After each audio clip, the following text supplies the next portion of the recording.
Hello students, आज हम कर रहे हैं लॉजिकल स्टेटमेंट और ट्रुथ टेबल। ये टॉपिक जो है वो बीसीए और एमसीए के स्टूडेंट्स के लिए बहुत ज़्यादा ज़रूरी है। बीटेक के अंदर ये डिस्क्रीट मैथमेटिक्स के अंदर आता है, बीसीए के अंदर ये सेकंड सेमेस्टर के अंदर आता है और एमसीए के लिए भी ये डिस्क्रीट स्ट्रक्चर का एक पार्ट है। टाइम वेस्ट ना करते हुए हम टॉपिक स्टार्ट करते हैं। एक logical statement is an assertive or declarative sentence which is either true or false, जो या तो ट्रू होता है या तो क्या होता है, फॉल्स होता है। इसमें पहली स्टेटमेंट जो है वो कंजक्शन है। कंजक्शन दो स्टेटमेंट को कंबाइन करने के लिए यूज़ की जाती है, जिसके अंदर अगर दोनों वैल्यू ट्रू है तो रिजल्ट क्या होगा, ट्रू होगा। कोई भी एक वैल्यू अगर फॉल्स हो जाए तो रिजल्ट फॉल्स हो जाता है। तो पी लिया, क्यों लिया, पी कंजक्शन क्यों करते हैं तो दोनों ट्रू है तो रिजल्ट ट्रू कर दिया, एक भी वैल्यू फॉल्स है तो रिजल्ट क्या होगा, फॉल्स हो जाएगा। डिजक्शन हमें कहता है कि कोई भी एक वैल्यू अगर ट्रू है तो रिजल्ट ट्रू माना जाएगा। मतलब ट्रू ट्रू ट्रू होता है, ट्रू फॉल्स ट्रू होता है, फॉल्स ट्रू ट्रू होता है, फॉल्स फॉल्स क्या हो जाएगा, फॉल्स हो जाएगा। तो ये क्या होगा, डिजक्शन हो जाएगा। एक होता है नेगेशन। नेगेशन हमेशा क्या करता है, वैल्यू का कॉम्प्लीमेंट कर देता है। अगर ट्रू दे रखा है तो फॉल्स कर देगा, फॉल्स दे रखा है तो क्या कर देगा, ट्रू कर देगा। एक होता है इम्प्लीकेशन। इम्प्लीकेशन में हम पी इम्प्लाइज क्यों करते हैं। पी इम्प्लाइज क्यों का मतलब क्या होता है, जब ट्रू से फॉल्स में जाएगी तो वैल्यू हमेशा फॉल्स होती है, अदरवाइज वैल्यू ट्रू रहती है। बाई डायरेक्शन में क्या होता है कि अगर दोनों वैल्यू सेम है तो रिजल्ट ट्रू रहेगा, अदरवाइज वैल्यू क्या रहेगी, फॉल्स रहेगी। जैसे पी और क्यू ले लिया, पी बाई डायरेक्शन क्यों किया हमने, ट्रू ट्रू में ट्रू रहेगा, ट्रू फॉल्स में फॉल्स हो जाएगा, फॉल्स ट्रू में फॉल्स हो जाएगा और फॉल्स फॉल्स में क्या हो जाएगा, ट्रू हो जाएगा। नेक्स्ट टॉपिक देखिए, टोटोलॉजी क्या होती है। जब रिजल्ट जो होता है हर एक एक्सप्रेशन का ट्रू हो जाता है तो उसे हम टोटोलॉजी कहते हैं। ध्यान से सुनिए, जब रिजल्ट सभी एक्सप्रेशन का ट्रू हो जाता है तो उसे एक टोटोलॉजी कहा जाता है।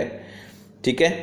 एक कॉन्ट्राडिक्शन होता है, जब सभी वैल्यू फॉल्स हो जाए, रिजल्ट सभी का फॉल्स हो जाए तो क्या होगा, फॉल्स ही होगा। मैंने दो एग्जांपल लेके सोल्व करके दिखाया हुआ है, नोट कीजिएगा इनको। अब इसमें क्वेश्चन पूछ लेता है लॉज के ऊपर। आपको लॉ याद रखना पड़ेगा, कौन सा लॉ होता है। पहला लॉ है इंडेपेंडेंट लॉ।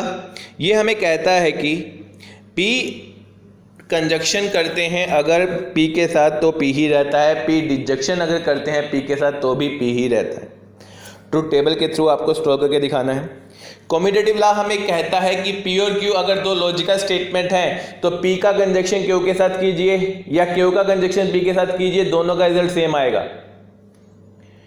पी का डिजक्शन क्यू के साथ कीजिए या क्यू का डिजक्शन पी के साथ कीजिए, दोनों का रिजल्ट सेम आएगा। मैंने ट्रुथ टेबल के जरिए इनको प्रूव करके दिखाया है, आप ध्यान से देखिए, समझिए और उसे करिए। एसोसिएटिव लॉ क्या होता है, पी क्यू आर कोई सेट ऑफ स्टेटमेंट्स होती हैं। जब पी और क्यू और आर करते हैं तो वो पी और क्यू और आर के इक्वल होता है। ठीक है। मैंने ये नोट्स आपके लिए इसलिए बनाए हैं ताकि आप साथ साथ इनको नोट करें। अगर नोट नहीं करोगे तो मेरा वीडियो बनाने का कोई फ़ायदा नहीं होगा। ठीक है। नेक्स्ट क्वेश्चन है आइडेंटिटी लॉ। आइडेंटिटी लॉ हमें कहता है कि अगर पी को कंजक्शन करते हैं आइडेंटिटी के ट्रू टोटोलॉजी के साथ तो सभी वैल्यू ट्रू हो जाती हैं। पी को अगर डिजक्शन करते हैं टोटोलॉजी के साथ तो सभी वैल्यू क्या होती है, हमारी पी के इक्वल हो जाती हैं। पी को अगर हम क्या करते हैं, कंजक्शन करते हैं कॉन्ट्राडिक्शन के साथ तो कॉन्ट्राडिक्शन आता है। पी को अगर हम क्या करते हैं, डिजक्शन करते हैं कॉन्ट्राडिक्शन के साथ तो पी ही आता है।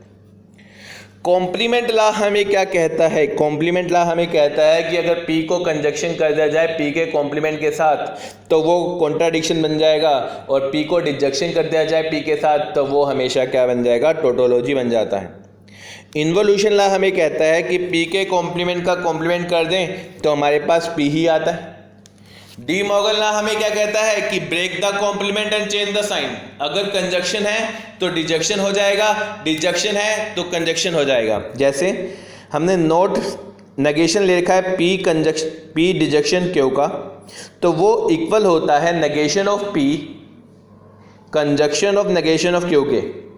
अगर negation of P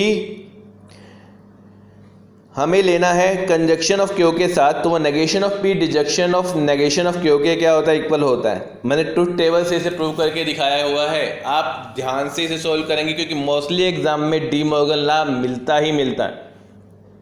next question है क्वांटिफायर्स क्या होते हैं। क्वांटिफायर्स का मतलब होता है कि जब किसी भी सेंटेंस के अंदर, किसी भी स्टेटमेंट के अंदर आपको for all, there exist, there is some, ये सब मिल जाता है तो उसे क्वांटिफायर्स बोलते हैं।